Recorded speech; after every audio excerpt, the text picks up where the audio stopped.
దేవుని పరిశుద్ధ నామానికి మహిమ కలుగును గాక. కూడి వచ్చిన దేవుని పిల్లలైన మీ అందరికీ మన ప్రభువును ప్రియ రక్షకుడైన యేసుక్రీస్తు నామములో నా ప్రత్యేక వందనాలు తెలియజేస్తున్నాను. దేవుడు మనకి ఇచ్చినటువంటి సమయాన్ని సద్వినియోగం చేసుకుంటూ ఇప్పటివరకు మనం పాటలు పాడి ఆయన్ని మహిమపరిచాం, కీర్తించాం. అన్నిటికంటే ముఖ్యంగా వాక్యం విని వాక్యానుసారంగా ప్రవర్తించడం ద్వారా దేవునికి మరింత మహిమ కనుక మన జీవితాల ద్వారా అనేదినం ఆయన కీర్తిని పొందుకుంటాడు. కాబట్టి మన జీవితాల ద్వారా ఈ యొక్క సందేశం ద్వారా మన ఆత్మీయ జీవితాన్ని సరి చేసుకుంటూ దేవుడు చెప్పినట్లుగా బ్రతుకుతూ అనేక మంది అనుజనులు ఎదుట ఆయన గౌరవాన్ని కాపాడే పిల్లలుగా ఉండటానికి మనం వాక్యం ద్వారా సిద్ధపడదాం. వాక్యం ప్రకటించబడుతున్నప్పుడు మీ ప్రాణాత్మలను, మీ మనసులను వాక్యం మీద కేంద్రీకరించాలి. శ్రద్ధగా వినడానికి, ఆలోచిస్తూ వినడానికి ప్రయత్నం చేయండి. ఈరోజు మనం నోట్స్ రాసుకునే వాళ్ళు ఉంటే మనం ధ్యానించబోతున్న అంశం ఏంటంటే ఆయనను గ్రహించిన జీవితాలు ఎలా ఉంటాయి అనే ఒక అంశాన్ని మనం నేర్చుకుందాం. దేవుణ్ణి గ్రహించిన వారి జీవితాలు ఎలా ఉంటాయి అంటే ఇతరుల నుంచి మనం కోరుకునేది ఏంటి? మమ్మల్ని వాళ్ళు అర్థం చేసుకోవాలి, మా పార్ట్నర్ అర్థం చేసుకోవాలి, అలాగే లోక సంబంధంగా స్నేహం చేస్తున్నప్పుడు మా స్నేహితుడు అర్థం చేసుకోవాలి, లేకపోతే మా తోడబుట్టిన వాడు అర్థం చేసుకోవాలి. అసలు మేమేంటో వాళ్ళకి అర్థం కాకుండా వాళ్ళు మాతో సహవాసం చేస్తున్నారు, అర్థం కాకపోతే మా నిమిత్తం వాళ్ళు ఏం చేయగలుగుతారు అనేటువంటి బాధను మనం వ్యక్తం చేస్తుంటాం చాలా సందర్భాల్లో. అలాగే దేవుడు కూడా బైబిల్లో ఆయనని గ్రహించిన బ్రతుకులు ఎలా ఉంటాయి. ఈరోజు మనం ధ్యానించబోతున్నటువంటి అంశాన్ని మనం గ్రహిస్తే దేవుని గ్రహించినటువంటి జీవితాలు ఎలా ఉంటాయి అనేది మన పాఠం యొక్క ముఖ్యాంశం. దేవుని గ్రహించిన వ్యక్తుల జీవితాలు ఎలా ఉంటాయి, వారు బ్రతుకుతున్న, వారు జీవిస్తున్న జీవిత విధానం ఎలా ఉంటుంది ఆయన గ్రహిస్తే, ఆయన గ్రహించకపోతే ఎలా ఉంటుంది, ఇవన్నీ ఆ కోణంలోకి వస్తాయి. మన పార్ట్నర్ అనుకున్నట్టు వారిని గ్రహించామనుకోండి, వారికి అనుగుణంగా వారికి బాధ కలిగించకుండా, వారికి ఇబ్బంది పెట్టకుండా మనం కవర్ చేసుకుంటూ జాగ్రత్త కలిగి బ్రతుకుతాం. అలాగే ఈ లోకంలో భక్తులైన దేవుని పిల్లలు ఆయనని గ్రహిస్తే ఎలా బ్రతుకుతారో దేవుడు తన వాక్యంలో తెలియజేశాడు. కానీ ఈరోజు క్రైస్తవ జీవితంలో, ఈ ఆధునిక క్రైస్తవులు వారి జీవితాల్లో మనం చూసినప్పుడు అలాంటి పరిస్థితులు కనపట్ల. వారి జీవిత విధానం కానీ, వారి నడవడికి కానీ, వారు మాట్లాడే తీరు కానీ, వారు ప్రవర్తించే విధానం కానీ అసలు వీళ్ళు దేవుణ్ణి గ్రహించారా అనేటువంటి ఒక డౌట్ వస్తుంది.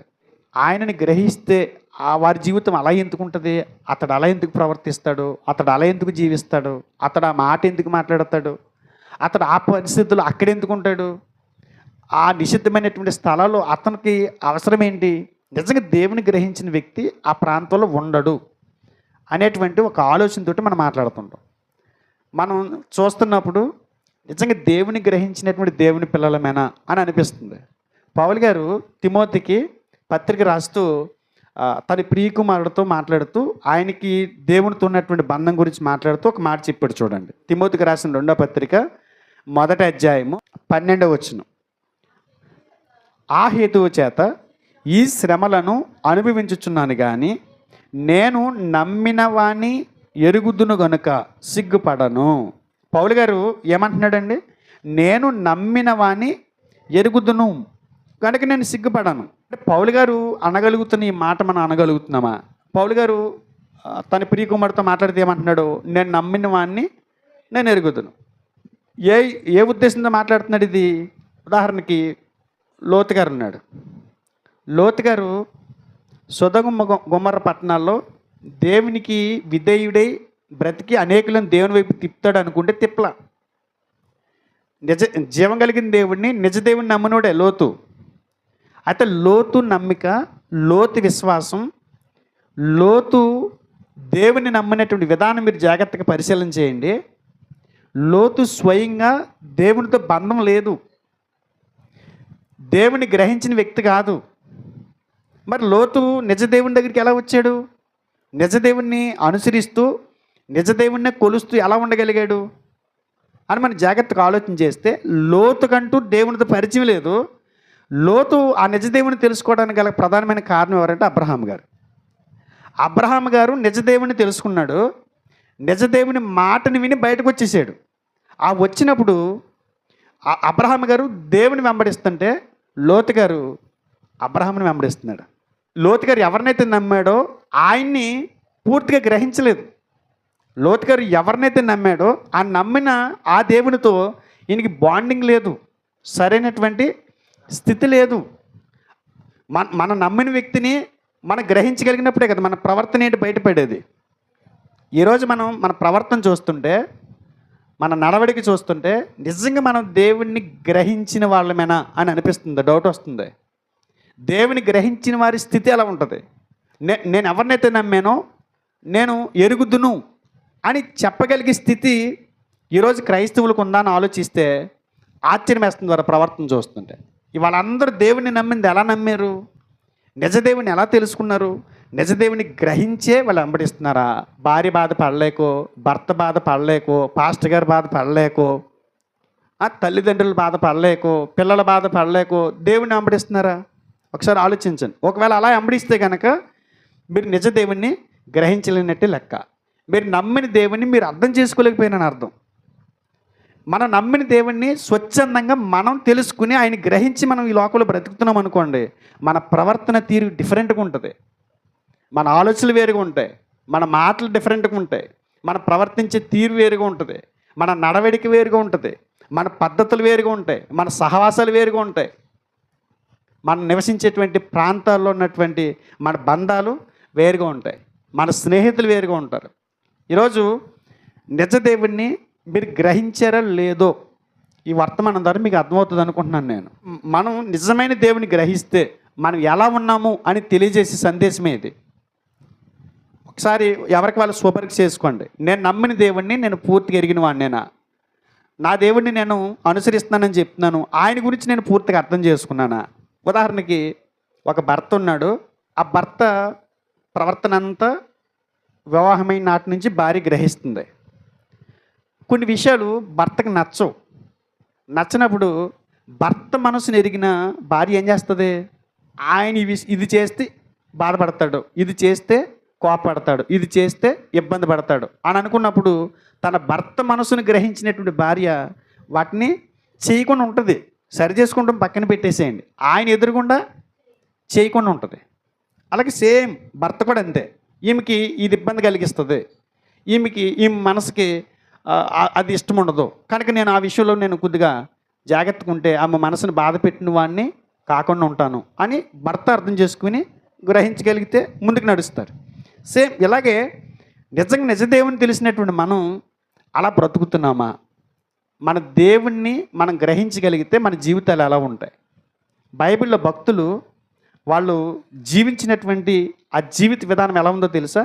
అదృశ్యుడైనటువంటి దేవుణ్ణి వారు తేటగా గ్రహించిన తర్వాత వారి జీవిత విధానాలు ఆశ్చర్యకరంగా మారిపోయినాయి. నిజం. దేవుని నమ్మని వాళ్ళే మనలాగా దేవుని నమ్మారు, కానీ దేవుని ప్రత్యక్షత ఎప్పుడైతే వారికి వచ్చిందో, పూర్తిగా దేవుని ఎప్పుడైతే గ్రహించగలిగారో ఆనాటి నుండి వారి ప్రవర్తన మారిపోయింది. ఇప్పుడు ఉదాహరణకి చూపిస్తాను, కొంతమంది వ్యక్తులను చూపిస్తాను మీకు. ఖచ్చితంగా మీరు మారాలి, మనం మారాలి అనే ఉద్దేశంతోనే తపనతోనే మెసేజ్ చెప్తున్నాను నేను మీతోటి. నిజంగా దేవుని గ్రహించిన వ్యక్తులు ఎలా ప్రవర్తిస్తారు అని అడిగితే మొట్టమొదటిగా పేతురు వలె బ్రతుకుతారని నేను అనుకుంటున్నాను. ఎందుకంటే పేతురు గారు ప్రభుని నమ్మిన తర్వాత కొంతకాలం ఆయన భక్తి జీవితాన్ని చేసేసాడు. కానీ ఆయన అనుకుంటున్నాడు ఆయన చేసేది భక్తి అనుకుంటున్నాడు, ఆయన నడిచే విధానమే దేవుడు కోరుకునే భక్తి జీవితం అనుకుంటున్నాడు. కానీ ఒకరోజు ఏం జరిగిందో చూడండి. లోక సువార్త 5వ అధ్యాయం 8వ వచనం. సీమోను పేతురు అది చూచి యేసు మోకాళ్ళ ఎదుట సాగిలపడి ప్రభువా నన్ను విడిచిపోమ్ము, నేను పాపాత్ముడనని చెప్పాను. ఏమని చేస్తున్నాడు యేసుక్రీస్తు వారు? మోకాళ్ళ ఎదుట సాగిలపడి ఏమంటున్నాడు యేసుక్రీస్తు వారిని? ప్రభువా నన్ను విడిచిపోమ్ము, అసలు నేను నీ దగ్గర ఉండటానికి నేను అర్హుణ్ణి కాదు, నువ్వు నా దగ్గర ఉండటానికి నేను అర్హుణ్ణి కాదు, నన్ను విడిచి వెళ్ళిపో. నేను ఎవరిని? పాపాత్ముడిని. నా అంత పాపాత్ముడు ఉండడు. దేవుని గ్రహిస్తే మన పాప స్థితిని గుర్తించి పశ్చాత్తాపడతాం. యేసుక్రీస్తు వారిని గ్రహించినంతసేపు పేతురు గారు ఏమనుకుంటున్నాడు? భక్తుని అనుకుంటున్నాడు. ఆయన పాపం లేదనుకుంటున్నాడు. ఆయన పెద్ద ఏదో గొప్పవాడిని అనుకుంటున్నాడు. కానీ యేసుక్రీస్తు వారు ఆయన ఏంటో అక్కడ ఆ ధోని దగ్గర నిరూపించుకున్నప్పుడు, ఆయన పరిపూర్ణమైనటువంటి శక్తిని అక్కడ ప్రదర్శించినప్పుడు, ఆ శక్తిని కనుగొన్నటువంటి పేతురు గారు నిస్సహాయుడై నిలబడి అంటున్నాడు, నేను పాపాత్ముడను. పశ్చాత్తాపడుతున్నాడు. ఎవరిని చూసి? యేసుక్రీస్తు వారిని చూసి. అంటే అంతకు మునుపు ఎవరిని కంపేర్ చేసుకుని ఉండొచ్చు ఈయన? ఎవరిని పోల్చుకుని ఉండొచ్చు ఆయన భక్తి జీవితంలో? నేను గొప్పవాణ్ణి, చాలా గొప్పవాణ్ణి అని అనుకుని ఎవరితో పోల్చుకుని ఆయన గొప్పగా ఎదరికెళ్ళి ఉంటాడు? పోల్చుకోవాల్సింది ఎవరితోటి? ఎవరిని మనం పోల్చి చూసుకుంటే మన పరిస్థితి బయటపడుతుంది? ఎవరు పలికింది? ఎవరిది? పేతురు గారు. ఈ మాటలు ఎప్పుడు పలికాడు? నేను ఎందుకు పాయింట్ రేజ్ చేస్తున్నాను తెలుసా? చెప్పింది ఎవరు? ఎక్కడ చెప్పాడు? ఈ 2 ప్రశ్నలు అడిగాను నేను. చెప్పింది ఎవరు? పేతురు గారు. పేతురు గారు అంటే అదే పేతురు గారు అంటే అపొస్తలుడు. 12 మంది శిష్యుల్లో ఒకడు. 12 మంది శిష్యుల్లో ఒకడైనటువంటి పేతురు గారు యేసుక్రీస్తు వారితోటే వెంబడిస్తూ తన జీవితాన్ని కొనసాగిస్తున్నటువంటి ఒక భక్తుడు ఆయన అంటాడు, నేను పాపాత్ముడను. యేసుక్రీస్తు వారితో నడిచినటువంటి శిష్యుడే అంటున్నాడు ఈ మాట. మనకు అలాంటి ఆనవాళ్ళు లేవు, అలాంటి భక్తి జీవితం లేదు. కాసేపు అది పక్కన పెడదాం. ఏ సందర్భంలో మాట్లాడుతున్నాడు? భార్యతో గొడవ పడినప్పుడు, స్నేహితులు వెక్కిరించినప్పుడు, లేకపోతే తోటి ఉద్యోగస్తుడు ఏదైనా అన్నప్పుడు, తోటి వ్యాపారస్తుడు ఏదైనా అన్నప్పుడు, ఆ పరిస్థితులు అంటున్నాడా? ఏ పరిస్థితి? ఒకవేళ ఆ పరిస్థితులు అనగలడా? ఆ పరిస్థితి భార్య ఏదైనా అందనుకోండి, లేదా భర్త ఏదైనా అన్నాడు అనుకోండి, అప్పుడు ఒప్పుకుంటావు? ఇలాగా ఒప్పుకోం. ఎందుకని? రెండే. తర్వాత ఇంకొకటి, వాళ్ళు నాకంటే గొప్ప వాళ్ళు ఎప్పటికీ కాదు, నాకంటే ఎక్కువ వాళ్ళు భక్తిపరులు కాదు. ఈ భావాలే మనలో ఉంటాయి. ఎప్పుడు బయటపడుద్ది?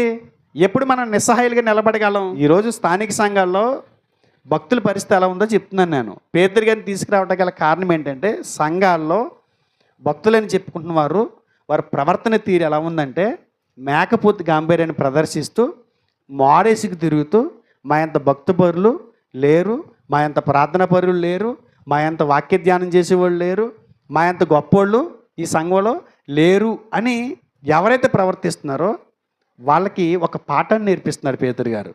నువ్వు నీ పక్క విశ్వాసం చూసి ఒక సహోదరుడు ఎక్కువగా అతిశయపడుతుంటాడు. అందరూ క్లాస్ రోజున ఏదో పని పెట్టుకుని ఆ క్లాస్ మానేసి లేకపోతే లేట్గా రావటం ఇవన్నీ జరుగుతున్నప్పుడు ఇతను పర్ఫెక్ట్గా వచ్చేస్తున్నాడు అనుకోండి. ఆ వ్యక్తి అంటాడు, ఏమో వాళ్ళ పరిస్థితి నాకు తెలియదు కానీ నేనైతే మాత్రం, అంటే అందులో నాకు దేవుడు అలాంటి కృప ఇచ్చాడు, నాకు పరిస్థితులన్నీ కూడా దేవుడు ఆ సమయానికి చక్కపరుస్తున్నాడు, నేను రాగలుగుతున్నాను అని చెప్పే విధానం వేరు. అలా కాకుండా ఏమాళ్ళు ఎలా ఎడుతున్నారు నాకు అనవసరం, నేను మాత్రం వచ్చేస్తున్నా, మేము మాత్రం వచ్చేస్తాం. నేను, మేము ఈ పదాలు క్రైస్తవుడు వాడకూడదు. ఒక ధనవంతుడి గురించి మాట్లాడుతున్న సందర్భంలో యేసుప్రభు వారు ఉపమానం చెప్పారు. నేను, నా, మేము అనేటువంటి పదాలు ఆ ధనవంతుడు ఉపయోగించాడు. అలాంటి పదాలు ఆయనకి ఇష్టం ఉండదు. ఈ మాటలు ఎప్పుడు పలికాడు అని అంటే, పేతురు గారు యేసుక్రీస్తు వారు ఎదురుగా ఉన్నప్పుడే అతడు ఈ మాటలు పలికాడు. ఎవరో బంధువులు తరికిస్తేనో, స్నేహితులు తరికిస్తేనో, భార్య తరికిస్తేనో, భర్త తరికిస్తేనో, సేవకుడు ఖండిస్తేనో నేను పాపాత్ముణ్ణి అని ఆయన స్పందించిన స్పందనది కాదు. ఎవరి ముందు స్పందించాడు? ఇది యేసుక్రీస్తు వారి ముందు. అంటే దేవుని పరిశుద్ధత వెలుగులో మనం నిలబడినప్పుడు, ఆయన గొప్ప శక్తిని మనం గుర్తెరిగినప్పుడు ఖచ్చితంగా మనం ఏమవుతాం? మన నిజస్వరూపం బయటపడుతుంది. అప్పటి వరకు మనం గొప్పోళ్ళమని అనుకుంటాం. ప్రతి ఒక్కరు ఎవరికాడు గొప్పవాళ్ళు అనుకుంటాం. కానీ ఇక్కడ జరిగింది ఏంటి? పేతురు గారు అంతకు మునుపు అలా అనుకుని ఉంటాడు. లేకపోతే అంత పశ్చాత్తాప హృదయం ఎందుకు వస్తుంది? నేను పాపాత్ముడను అని యేసుక్రీస్తు వారు మోకాళ్ళ ఎదుట సాగిలు పడిపోయాడంటే అర్థం ఏంటి? ఆయన ఇంతకు మునుపు ఏదో అనుకుంటున్నాడు. ఆయన ఇంతకు మునుపు స్థితి ఏదై ఉంటుంది, గొప్పగా ఊహించుకుంటున్నాడు ఆయన గురించి. ఆమె గురించి ఆమె గొప్పగా ఊహించుకుంటుందేమో. నా ఎంత భక్తిపరురాలు, నా ఎంత భక్తిపరుడు ఉండడు అని అనుకుంటున్నాడేమో ఆయన. కానీ యేసుక్రీస్తు వారు ఆయన గొప్ప శక్తిని ఆయనకి చూపించినప్పుడు గుర్తెరిగినటువంటి తరుణంలో పేతురు గారు నేను పాపాత్ముడను అని మాట్లాడుతున్నాడు. గ్రహించక మునుపు ఒక రకంగా ఉన్నాడు, గ్రహించిన తర్వాత తన జీవితం ఎలా మారిపోయింది? పశ్చాత్తాప హృదయంతో అతను ముందుకి కొనసాగుతున్నట్టు కనపడుతుంది. అంటే ఒక వ్యక్తి జీవము గల దేవుని గ్రహించినప్పుడు అతిశయోక్తులన్నీ కూడా ఏమైపోతాయి? ఆగిపోతాయి, అంతరించిపోతాయి. మనకు అతిశయోక్తులు ఉన్నాయా? అతిశయోక్తులు ఉండవా? ఉదయం లేచి 5 గంటలకు లేచి ప్రార్థన చేసే అనుభవం మనకు ఉందనుకోండి, ఇంకా ప్రపంచాన్ని జయించినట్టే. మనం వీళ్ళ మగాలు వీళ్ళు ప్రార్థన చేస్తారు వీళ్ళు అంటే ఈయన ఉద్దేశం ఏంటి? నేను తెల్లారుజామున లేచి ప్రార్థన చేసేటవాడిని. ఒక మంచి పాట పాడితే ఇలా ఎక్కిరించడం, వేరన్నా పాట పాడితే ఎక్కిరించడం. కారణం ఏంటి? నాలాంటి చక్కటి స్వరం వీళ్ళెవరికే లేదు. ఒక పాట పాడి ఒక చిన్న ప్రార్థన చేసి మానకుండా ఆదివారం ప్రార్థనకు వచ్చినంత మాత్రాన ఏదో నువ్వు జయించేసినట్టుగా ఫీల్ అవ్వకో అని బైబిల్ చెబుతుంది. మనం దేవుని ప్రత్యక్షతలో నిజమైనటువంటి దేవుని శక్తిని గ్రహించినప్పుడు మనం ఏంటో బహిర్గతం అవుతుంది. మన అతిశయోక్తులన్నీ కూడా ఏమైపోతాయి? ఆగిపోతాయి. ఇంకా అతిశయించడం మానేస్తాం. పేతురు గారు అప్పటిదాకా అతిశయించి ఉంటాడు, ఇప్పుడు ఏమయ్యాడు? దేవా నేను పాపాత్ముణ్ణి. ఎవరు మాట్లాడతారు ఈ మాట? పేతురు గారు పాపాత్ముడండి. కానీ దేవుని పరిశుద్ధ వెలుగులు ఎలా కనపడుతున్నాడు ఆయనకి? ఒక పాపాత్ముడిలా కనపడుతున్నాడు. భక్తులు వారి జీవితంలో అలాగే ప్రవర్తించారండి. దానియేలు గ్రంథము 10వ అధ్యాయము 8వ వచనం చూడండి. నేను ఒంటరినై ఈ గొప్ప దర్శనమును చూచితిని. నేను ఒంటరినై ఈ గొప్ప దర్శనమును చూచితిని. చూచినందున నాలో బలమేమీ లేకపోయాను. అంటే ఆయన ఒంటరిగా ఉన్నప్పుడు అంటే ఆ గొప్ప దర్శనాన్ని చూశాడంటండి. ఎవరైనా? దానియేలు గారు. చూసినప్పుడు ఏం జరిగింది చెప్తున్నాడు చూడండి. చూచినందున నాలో బలమేమీ లేకపోయాను, నా సొగసు వికారమాయను, బలము నా యందు నిలవలేదు. దేవుని ప్రత్యక్షత వచ్చినప్పుడు ఎలా మారిపోయాడంటండి? ఆయన సొగసు ఏమైపోయిందంట? వికారం అయిపోయిందంట. ఆయన బలం ఏమైపోయిందంట? మొత్తం పట్టుకోలిపోయి ప్రాణం పోయినప్పుడు దేహం కింద అలా కొప్పుకూలిపోద్దో అలా కొప్పుకూలిపోయాడంట. ఎవరిని చూసినప్పుడు? ఆ దర్శనం చూసినప్పుడు. అదేనండి చెప్తున్నాడు అక్కడ. ఆ గొప్ప దర్శనాన్ని చూసినప్పుడు ఆయనలో ఉన్న బలమంతా ఎగిరిపోయిందంట. మరి దానియేలు గారు ఈ మాట మాట్లాడుతున్నాడు కదా. దానియేలు గారు నీలాంటి నాలాంటి బలహీనుడా? మీలాంటి నాలాంటి భక్తి లేనివాడా? పద్ధతులు లేనివాడా? నైతిక విలువలు లేనివాడా? పరిశుద్ధత లేనివాడా? పాపంలో నీచంగా బ్రతుకుతున్న వ్యక్తినా? కాదు, పెద్ద ప్రవక్త, దేవుని చేతే బహుప్రియుడు అని పిలిపించుకున్నటువంటి ఒక మంచి భక్తుడు. కానీ దేవుని గ్రహించినప్పుడు ఏమంటున్నాడు? ఆయన సొగసంతా ఏమైపోయిందంట? వికారం అయిపోయిందంట. అంతకు మునుపు అద్దం ముందు నుంచి ముక్కు చూసావా? రాచముక్కు. ఇది ఏ ముక్కు? రాచముక్కు. అంటే రాచముక్కు సూదిలా ఉంటుందంట. కళ్ళు చూసావా? చెవులు చూసావా ఎంత ఉన్నాయో? పెదాలు చూసావా ఎంత అందంగా ఉన్నాయో? ఎవడు సరిపోతాడు నీకు? అద్దం ముందు నుంచి ఈ వ్యక్తులు పక్క వాళ్ళతో కాదు, అద్దం ముందు నుంచుకుని ఆయన చూసినప్పుడు అర్థమైందంట. ఏమని? కుష్ఠరోగి. ఆయన ముందు మనకు కుష్ఠరోగిలా కనపడుతున్నాం ఆయన అందం ముందు. ఆయన బహిర్గతం అయ్యాడు అనుకోండి, ఇక్కడ అందంతో అతిశయపడవు. ఆయన బహిర్గతం అయ్యాడు అనుకోండి, నీకున్న అతిశయపడుతున్న ఏది కూడా నీ కళ్ళ ముందు కనపడదు, ఎగిరిపోద్ది. అలా ఉంటుంది ఆయన సీను. ఆయన నిజంగా ప్రత్యక్షమైతే ఏమైపోతాం మనం? మొత్తం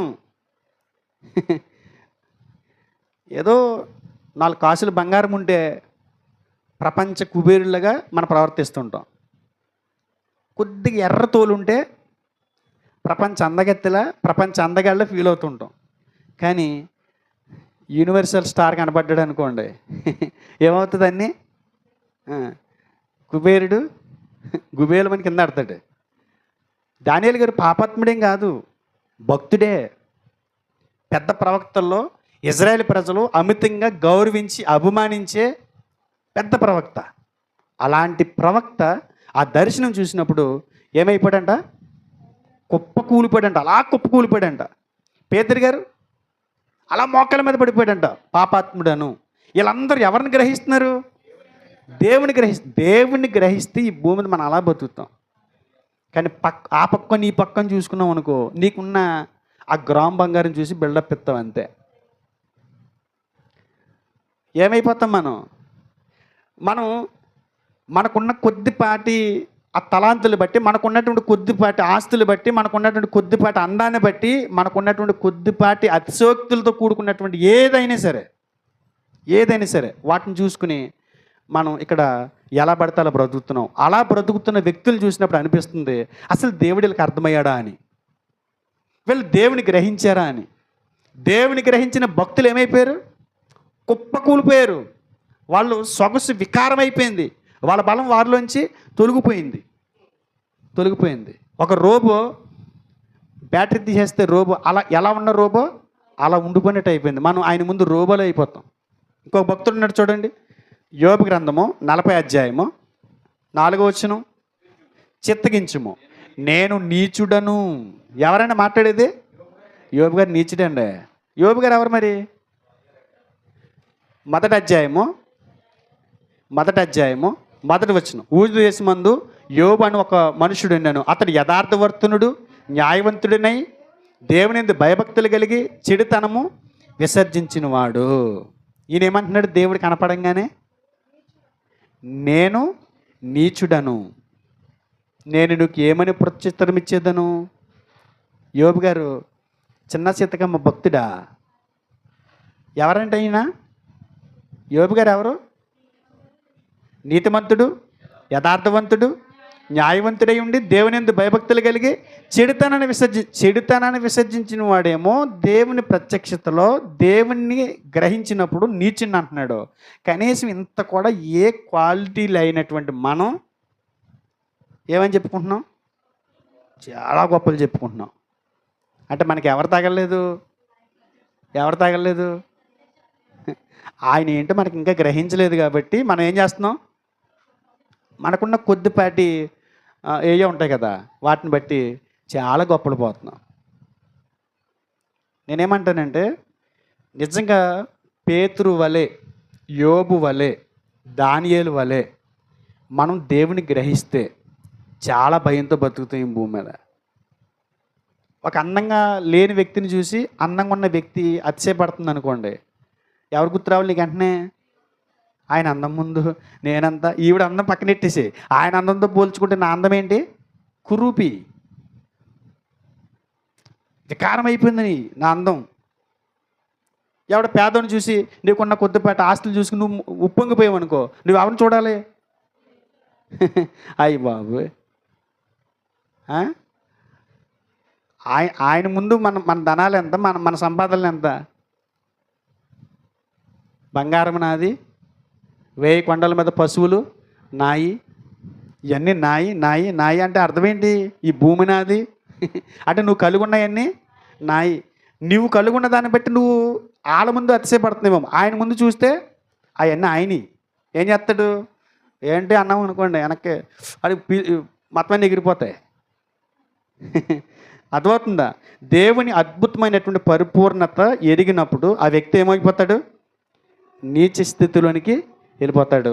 చాలా జాగ్రత్త కలిగి, చాలా భయం కలిగి లోకంలో బ్రతుకుతాడు. ఈ రోజుల్లో మనం జీవిస్తున్నటువంటి జీవిత విధానం ఎలా ఉందో ఒకసారి ఆలోచించండి.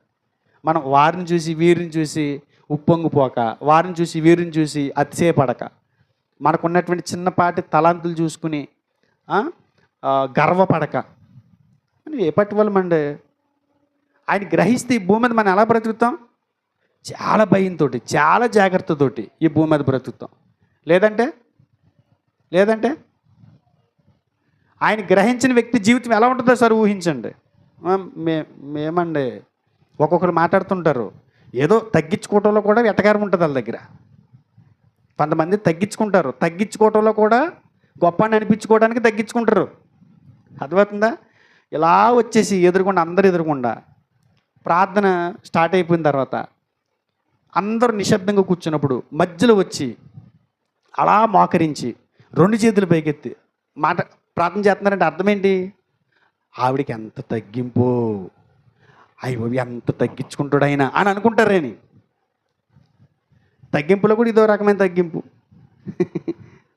ప్రభువా నేను పాపిని కదా నాయనా అని అందంట. ప్రార్థన చేస్తా అవును తండ్రి అందండి పక్క ఆవిడ. ఇలా చూసి నన్ను పాప అంటావంటే నువ్వు ఎక్కడ చూసావా నేను ఎక్కడ పాపం చేస్తామో, మరి ఎందుకు చేసావు? క్యాజువల్గా అది అందులో కూడా ఏం ఏం కోరుకుంటున్నావు? అందులో కూడా నువ్వు గొప్పతనం అయిపోవాలి, గొప్పడు అయిపోవాలి. తగ్గించుకోవడంలో కూడా గొప్పతనం ఎత్తుకుంటున్నావు నువ్వు. ఆయన గ్రహిస్తే ఇలాంటి పనులు చేయు. భయం, అనుక్షణం భయంతో బతుకుతాం. ప్రభువా అసలు నీ పరిశుద్ధతతో పోలిస్తే మా బ్రతుకులు ఎంత, మా జీవితాలు ఎంత, మా భక్తి ఎంత? యోబు గారు నీచునని చెప్పుకున్నాడు.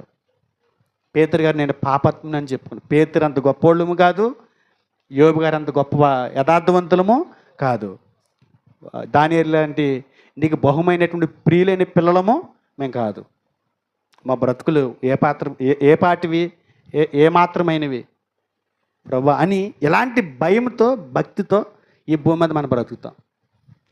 పేతురులా గ్రహిస్తే, లేదనుకోండి మన రూట్ మారిపోతుంది. ఇవాళ కొంతమందిని మీరు చూడండి, వాళ్ళు దేవుని గ్రహించినట్టు ఉందా? దీన్ని బట్టి దేవుని గ్రహించినట్టుగా వాళ్ళు బ్రతుకుతున్నారా? ఇవాళ సంఘాల్లో ఆ పరిస్థితి లేదు. ఆలోచిస్తారనుకుంటున్నాను నేను. ప్రభుని గ్రహిస్తే ఏమవుతాడు? నిజంగా మన పాప స్థితిని ఎప్పటికప్పుడు జ్ఞాపం చేసుకుంటూ మనం ఏం చేస్తాం? పశ్చాత్తాపడుతూ ఈ భూమి మీద మన భక్తి జీవితాన్ని కొనసాగిస్తాం. లేదనుకోండి వేరేగా ప్రవర్తిస్తాం. మన క్రియలు మారిపోతాయి, మన ప్రవర్తన మారిపోతాయి. అర్థమవుతుందా? తర్వాత నిజదేవుణ్ణి మనం గ్రహిస్తే లోకసువార్త 19:8 జక్కయ్య వలె చేసిన తప్పులు దిద్దుకుంటాం. నిజంగా మనం దేవుణ్ణి గ్రహిస్తే జక్కయ్య వలె అన్యాయాన్ని, అక్రమాన్ని విడిచిపెట్టి చేసిన తప్పులు దిద్దుకుంటాం. 19:8 చూడండి. జక్కయ్య నిలవబడి, ఇదిగో ప్రభువా నా ఆస్తుల సగము బేదలకు ఇచ్చుచున్నాను.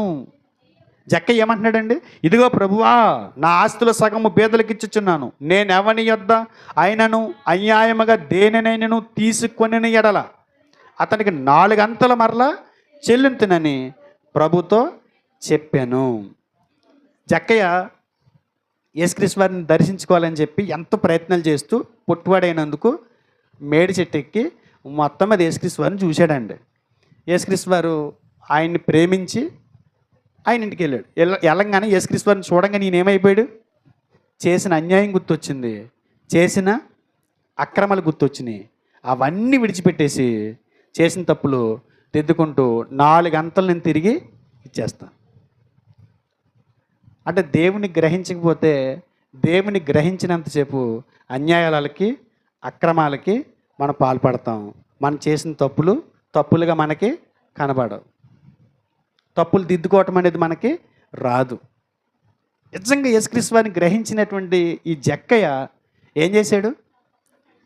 ఎవరి దగ్గరైనా నేను అన్యాయంగా పుచ్చుకుంటే, అన్యాయంగా దేన్నైనా నేను తీసుకుంటే అతనికి మరలా తిరిగి ఏమి ఇచ్చేస్తాను? 4 అంతలు. 100 తీసుకుంటే 400 ఇచ్చేస్తాడంట. అంటే ఎలా పరిష్కరించుకున్నాడు చూడండి సమస్యని. ఎవరిని చూసినప్పుడు?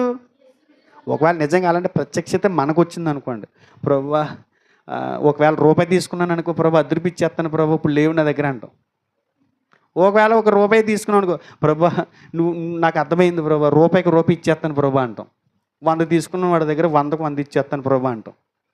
కానీ ఆయన ప్రత్యక్షపరచబడినప్పుడు, ఆయన ఏంటో తెలిసిన తర్వాత, ఆయన గ్రహించుకున్న తర్వాత 100కి 100 కాదు, 100కి 400 ఇవ్వాలనిపిస్తుంది నాకు. అర్థమైందా? 100కి 400 ఇవ్వాలనిపిస్తుంది. ఇప్పటికీ అన్యాయం తగ్గలేదు, ఇప్పటికీ అక్రమ వ్యాపారాలు తగ్గలేదు, ఇప్పటికి దోచుకోవటం మానలేదు, ఇప్పటికి అన్యాయంగా ఆక్రమించుకోవటం మానలేదు. పైగా ఎవరు వీళ్ళు? క్రైస్తవులు. నిజంగా దేవుని గ్రహిస్తే నువ్వేం చేస్తావో తెలుసా? ఎప్పటికప్పుడు ఏ క్షణానికి ఆ క్షణం నువ్వేం చేసుకుంటూ వెళ్తావో తెలుసా? తప్పులు సరిదిద్దుకుంటూ వెళ్తావు, తప్పులు చేసుకుంటూ వెళ్ళవు. చేసిన తప్పులు ఏవైతే ఉన్నాయో వాటిని సరి చేసుకుంటూ వెళ్తావు. ఇక తప్పు, అన్యాయం, అక్రమం అనే దాన్ని నీ జీవితంలోనికి ఏ క్షణాన కూడా రావడానికి నువ్వు ఇష్టపడవు. ఒకవేళ తెలియక ఏదైనా వస్తే పశ్చాత్తాపంతో ఒప్పుకుంటావు, వాటిని దానికి తగ్గట్టుగా తిరిగి చెల్లించేస్తావు. ఇవాళ చాలామంది పరిస్థితి ఎలా ఉంది? సామెతల గ్రంథం 21:6 చూడండి. మన క్రైస్తవులో లేరండి ఎలాంటి వాళ్ళు. సామెతల గ్రంథము 21:6, అబద్ధములాడి ధనము సంపాదించుకున్నట ఊపిరితో సాటి, దానిని కోరువారు మరణమును కోరుకుందురు. అబద్ధములాడి ధనము సంపాదించుకొనుట ఏదండి? అబద్ధములాడి ధనము సంపాదించుకొనుట ఊపిరితో సాటంట. అంటే ఊపిరి ఎంతో, అబద్ధములాడి సంపాదించుకున్న ధనం కూడా అంతేనంట. అబద్ధములాడి సంపాదించుకున్న ధనం మన దగ్గర నిలబడుతుందా అంటే వెళ్ళిపోద్ది. అంటే నీ ప్రాణం పోగొట్టుకుంటావని చెప్తున్నాడు. బైబిల్ ఏం చెబుతుంది? అబద్ధాలాడి ధనం సంపాదించకూడదు. 13-11 చూడండి. మోసము చేత సంపాదించిన ధనము క్షీణించిపోమును, కష్టము చేసి కూర్చుకునివాడు తన ఆస్తిని వృద్ధి చేసుకును. బైబిల్ ఏం చెబుతుంది? మోసము చేత సంపాదించిన ధనము క్షీణించిపోద్దంట. మన క్రైస్తవులు ఉన్నారు తెలుసండి, లేరా? ఒక ఎలక్ట్రీషియన్ ఉన్నాడండి, కరెంట్ వర్క్ చేస్తారు కదా. ఆ వర్క్ చేసి అతను అంటే వాకింగ్ గురించి వాదం తీసుకునేవాడు. మీకు ఇది అర్థమవుడు, మీకు ఇది అర్థమవుడు, ఇది ఇది ఇది అని ప్రతిసారి డిబేట్ జరిగేది అనమాట. ఎవరినైనా సరే ఒంటికాల మీద నిలబెట్టేసి బైబిల్ విషయమే పోరాడేసేవాడు, గోడవాడేసేవాడు. ఒకరోజు వర్క్ జరుగుతున్నప్పుడు దానికి సంబంధించి డబ్బులు ఇవ్వటానికి మనవాడు అక్కడికి వెళ్ళాడు. ఇంటికాల అతను ఎవరైతే వర్క్ చేయించుకుంటున్నారో వర్క్ చేయించుకునే వ్యక్తి డబ్బులు నేను ఇచ్చేస్తాను, ఆ బిల్లు నాకు వాట్సాప్లో పెట్టండి అంటున్నాడు. వద్దొద్దు, నేను వచ్చిన తర్వాత ఇస్తాను ఎలాగంటున్నాడు. చెప్పేసి నేను బయటికి వెళ్ళిపోతున్నాను, మళ్ళీ వచ్చిన తర్వాత మీకు ఇబ్బంది అయిపోతుంది, నేను అమౌంట్ ఇచ్చేస్తాను ఆ పట్టుకొచ్చి, మీరు అలా ఇబ్బంది పెట్టకండి అంటే, లేదండి నేను వచ్చిన తర్వాత ఇద్దరు. ఆయన ఏమంటే ఏంటి మొత్తం మీద ఆ బిల్లు ఇచ్చాడు కదా, ఆ బిల్లు అక్కడ కట్టుకెళ్తే షాపుడి దగ్గరికి వెళ్తే షాపుడు చెప్పాడు. ఏమని చెప్తున్నాడు షాపుడు? 5 రూపాయలు బ్లాక్, 10 రూపాయలు అంట. ఇంతకీ ఆ బిల్లు, ఇతనికి ఇచ్చిన బిల్లు ఆ షాపుడు ఇచ్చింది కాదు. ఆ షాపులో ఆ షాపు పేరు మీద బుక్ ఉంటుంది కదా, తయారు చేయించుకుంటారు రాసుకోవడానికి బిల్లులు, ఆ బుక్ కూడా కొట్టేసాడు ఆ షాప్లో. కొట్టేసి ఇది పలానా షాప్ దగ్గర తెచ్చాను ఇంత అయింది బిల్లు అంటున్నాడు. మనం షాప్ పైన పేరు అవన్నీ ఉంటాయి, ముద్రలన్నీ ఉండేదానికి మనం ఏమనుకుంటాం? షాపుడు ఇచ్చి ఉంటాడు అనుకుంటా, ఇదనుకుంటా అని ఇచ్చేస్తాం. మనోడు కంగారు పడుతున్నాడు. అక్కడికి వెళ్ళిన తర్వాత ఇదేంటి బిల్లు అండి, ఇదేంటి బిల్లు ఇలా ఉంది, ఎవరికి చేయడు, ఇంత రేట్ ఏంటి అని అడిగితే విషయం బయటాడింది. ఇంకా ఆయన ఏమనకుండా, అతన్ని ఏమనకుండా ఆ బిల్లు కట్టేసేసి ఇంకా అతను పిల్లలేదు. ఇక గొడవ పెట్టుకుని లాభం ఏముంది? ఎవరు అతను? భక్తుడు. ఏం చేస్తున్నాడు? మోసం చేసి ధనం సంపాదిస్తున్నాడు. మనలో కూడా కొంతమంది పావలాలకు 10 రూపాయలకి కక్కుర్తిపడి అబద్ధాలు ఆడుతుంటారు, మోసం చేస్తుంటారు. ఇలాంటి మోసగాళ్ళని చూసినప్పుడు నిజంగా ఇతనికి దేవుడు అర్థమయ్యాడా? నిజంగా ఇతను దేవుణ్ణి గ్రహించాడా? దేవుని గ్రహిస్తే మోసం చేత డబ్బు సంపాదించటం ఏంటి? జక్కయ్య లాంటి పన్ను వసూలు చేసేటువంటి వ్యక్తి ఏం చేశాడు? యేసుక్రీస్తు వారిని చూడంగానే వెంటనే తన జీవితంలో మార్పు వచ్చింది. అన్యాయాన్ని, అక్రమాన్ని పక్కన పెట్టేశాడు. తను ఏం చేస్తున్నాడు? తిరిగి 4 గంటలు ఎవరైతే అన్యాయంగా తీసుకున్నానో వాళ్ళ దగ్గర తిరిగి నేను ఇచ్చేస్తున్నాను. కానీ కొంతమంది క్రైస్తవులైన వారు వాళ్ళ ప్రవర్తన చూస్తుంటే ఎలా ఉంది? ఎలా ఉంది? ఇలాగే సంపాదిస్తున్నారు, ఇలాగే ఉంది వాళ్ళ పని.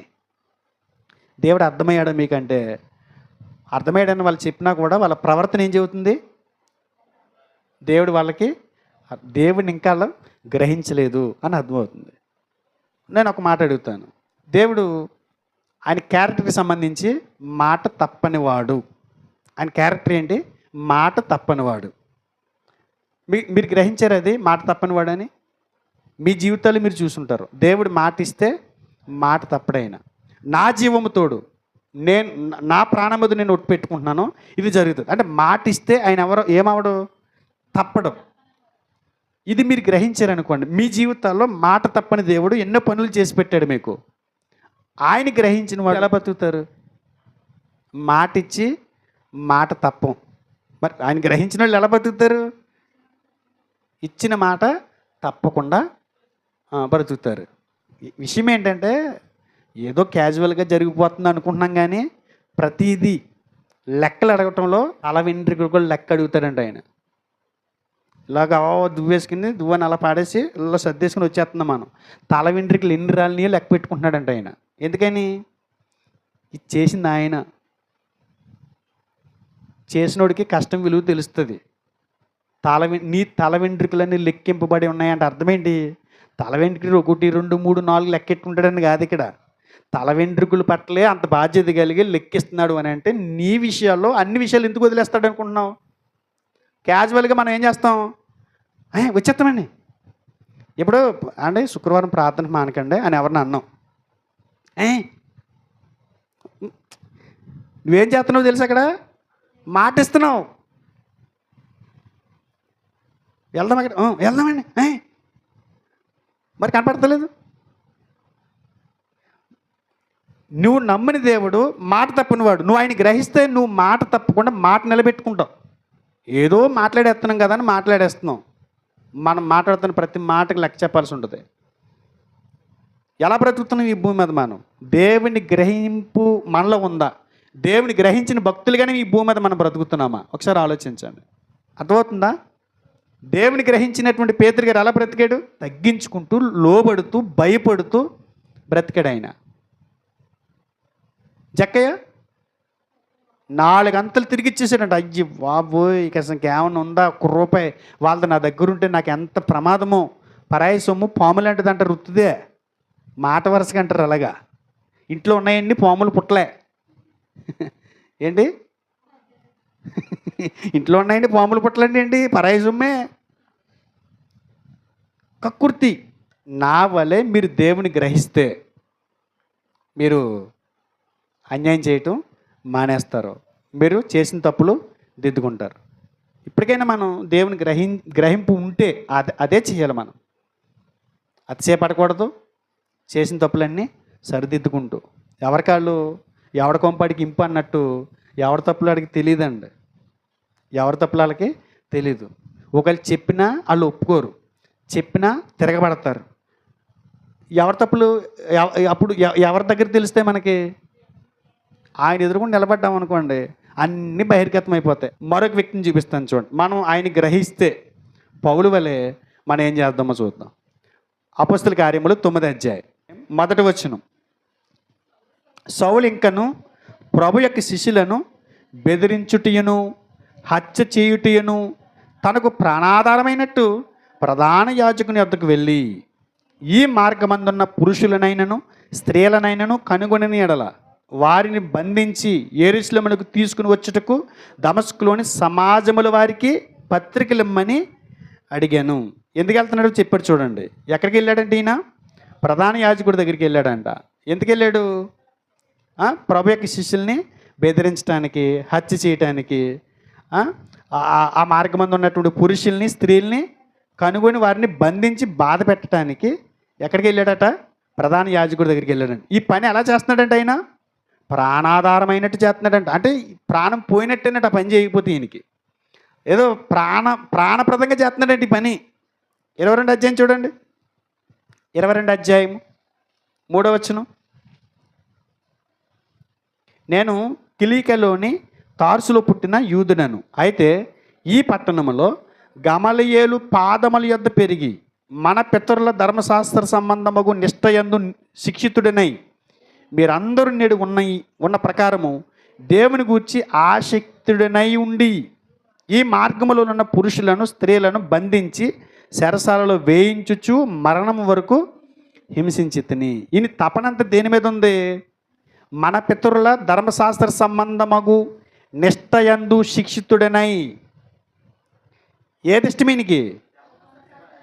ఆచార సంబంధమైన భక్తి నిమిత్తమై. ధర్మశాస్త్ర సంబంధమైన భక్తి ఏ భక్తి? ఆచార సంబంధమైంది.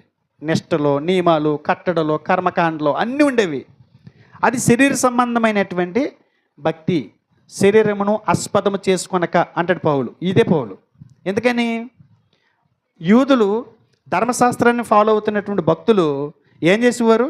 ఆచార సంబంధమైనటువంటి భక్తి విషయమై ఎవరినైనా చంపేయడానికి కూడా వెనకడుగు వేసేవారు కాదు. ఏ భక్తి అయింది అప్పుడు? ఆచార సంబంధమైనటువంటి భక్తి నిమిత్తమై క్రీస్తు మార్గమందు ఉన్నటువంటి స్త్రీలను పురుషులను హింసించి చంపటానికి కూడా వెనకాడకుండా ప్రాణాధారమైనట్టు పనిచేస్తున్నటువంటి ఈ భక్తుడు, సౌలనే ఈ భక్తుడు ఏమైపోయాడు? ఆత్మ సంబంధమైనటువంటి భక్తి యేసుక్రీస్తు వారి దెబ్బకు వచ్చింది. ఎక్కడ? 9వ అధ్యాయం చూడండి ఒకసారి. 9వ అధ్యాయము 3వ వచనం. అతడు ప్రయాణము చేయొచ్చు దమస్కు దగ్గరకు వచ్చినప్పుడు అకస్మాత్తుగా ఆకాశం నుండి ఒక వెలుగు అతని తట్టు ప్రకాశించాను. అప్పుడు అతడు నేల మీద పడి, సౌలా సౌలా, నీవేళ నన్ను హింసించుచున్నావని తనతో ఒక స్వరము పలుకుట ఆ మాట చెవును పడింది. అప్పుడు అడుగుతున్నాడు, ప్రభువా నీవెవడవని అడుగగా, ఆ ప్రత్యక్షత ఎదురవ్వగానే ప్రభువా నువ్వెవరవని అడగగా ఆయన అన్నాడు, నేను నీవు హింసించుచున్న యేసును. దెబ్బకి ఏమయ్యబడండి? 8వ వచనం చూడండి. సౌలు నేల మీద నుండి లేచి కన్నులు తెలిసినను ఏమీ చూడలేకపోయాను గనక వారు అతను చెయ్యి పట్టుకుని దమస్సులోనికి నడిపించుకుని, గుడ్డోడు అయిపోయాడు. చెయ్యి పట్టి నడిపించి పరిస్థితి వచ్చింది. పరుగులెట్టించి పని చేశాడు. ఇప్పుడు ఏమైంది? దేవుని ప్రత్యక్షత రాగానే కళ్ళు గుడ్డోడయ్యి ఒకరు నడిపిస్తాను కానీ నడవలేని స్థితిలోనికి పౌలు గారు వచ్చేసాడు. ఏ భక్తి నిమిత్తం ఇంత తపన పడ్డాడు? ఏ భక్తి నిమిత్తం ఇంత తాపత్రయపడ్డాడు? గలతీ పత్రిక 1:13 చూడండి. గలతీ పత్రిక 1వ అధ్యాయము 13వ వచనం. 13.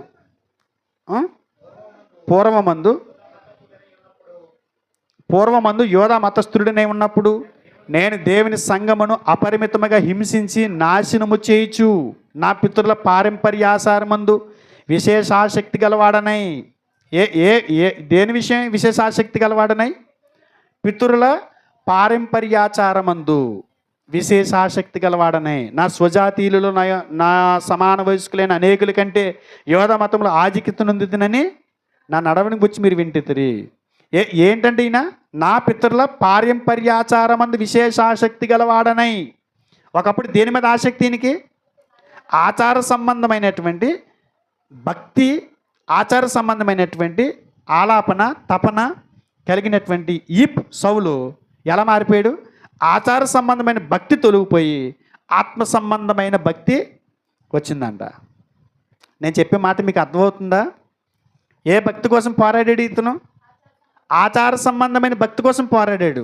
ఆచార సంబంధమైన భక్తి కోసం పోరాడుతున్న క్రమంలో దేవుని ప్రత్యక్షత సౌలు గారికి వచ్చింది.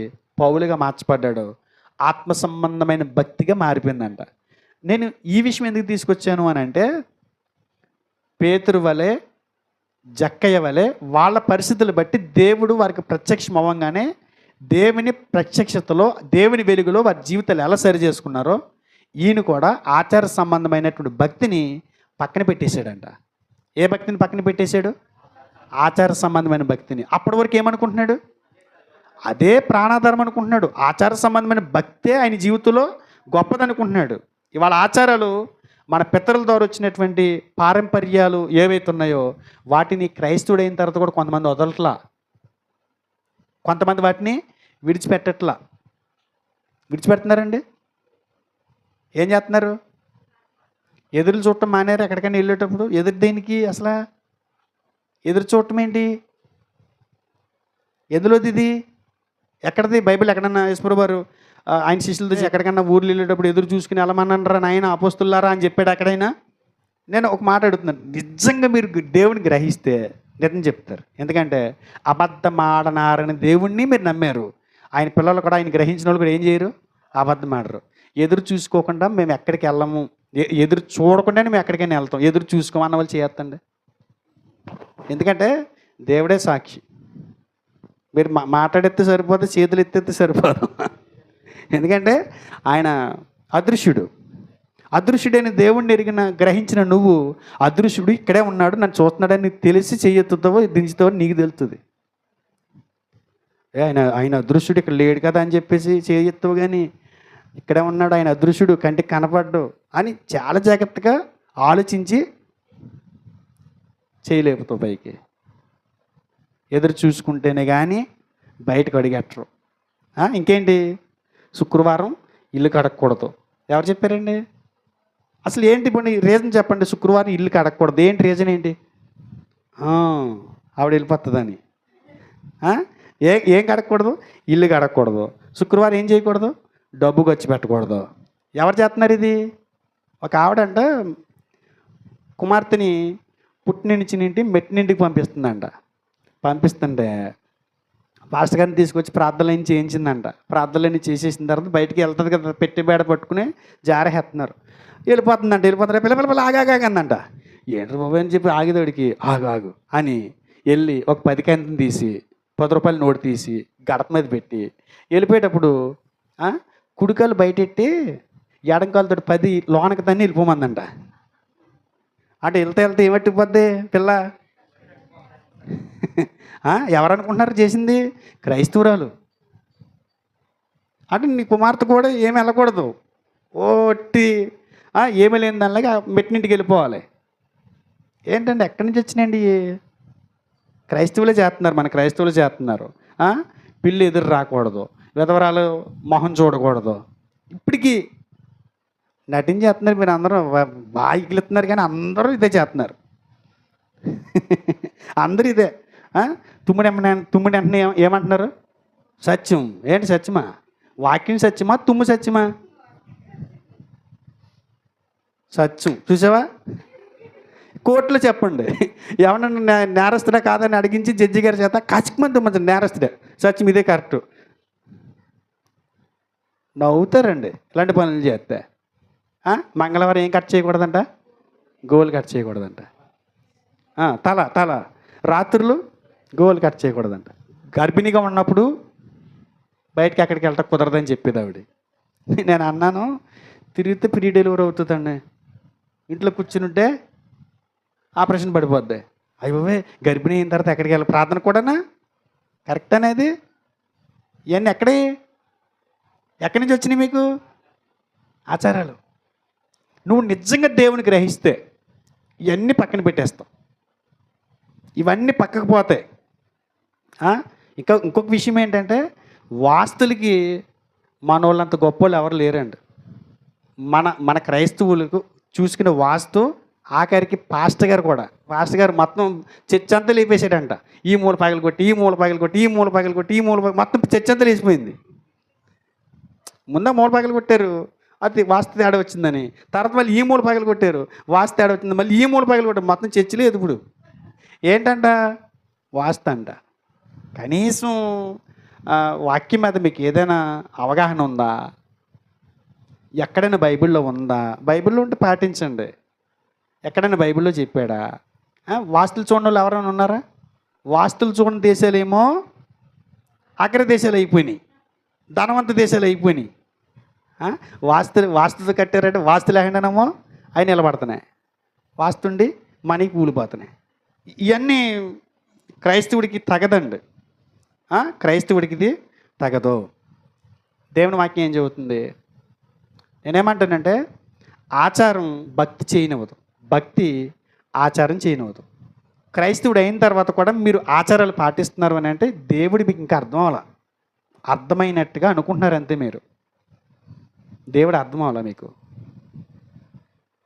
పౌలు గారు సౌలుగా ఉన్నప్పుడు ఏం చేశాడు? పితృపారంపర్యాచారములు పాటించడంలో అసలు మామూలుగా లేడు. అవసరమైతే ఆయన ప్రాణమైనా తీసేసుకుంటాడు, అవసరమైతే ప్రాణమైనా తీసేస్తాడు, అంతలా చేశాడంట. ఒకసారి చూడండి, మార్క్స్ వార్త ఎలాంటి పనులు చేసేవారంటే అలాంటి వాటిని వదిలొచ్చాడంట. మార్క్స్ వార్త 7వ అధ్యాయము 1వ వచనం. యెరూషలేము నుండి వచ్చిన పరిసయ్యులను శాస్త్రుల కొందరును ఆయన వద్దకు కూడి వచ్చి, ఆయన శిష్యులలో కొందరు అపవిత్రమైన చేతులతో అనగా కడుగని చేతులతో భోజనము చేయడం చూచిరి.